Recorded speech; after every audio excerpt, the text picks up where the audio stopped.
یہ دونوں موجود ہیں۔ پھر آپ نے دریافت فرمایا اے شمر آج کون سا دن اور کون سی تاریخ اور کیا وقت ہے؟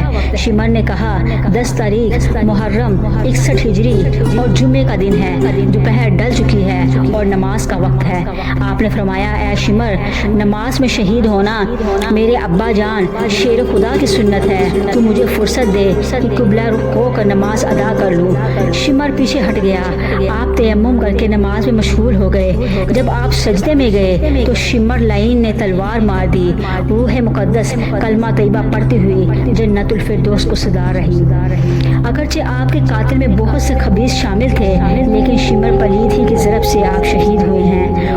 اور پھر ان ظالم دشمنان ایمان نے اتنے پر ہی اکتفا نہیں کیا، بلکہ تن اقدس سے سر مبارک کو جدا کرتے ہیں خولی بن یزید اس ناپاک ارادے سے آگے بڑھا، مگر ایمان کی ہیبت سے وہ پلید کتے کی طرح ہانپنے لگا، اس کے ہاتھ کامنے لگے اور دل اور تلوار گر گئی۔ پھر شبر بن یزید نے تن نازنین سے سر اقدس کو جدا کر کے اپنے بھائی خولی شیطان کو دیا۔ حضرت سید الشہداء کی شہادت کے وقت زمین و آسمان کانپنے لگے، فرش سے عرش تک لرزہ پڑ گیا۔ شہادت حضرت شبیر تو محشر کا نقشہ تھا، شہادت حضرت شبیر تو محشر کا نقشہ تھا، علی جس کا تصور سے کلیجہ تھر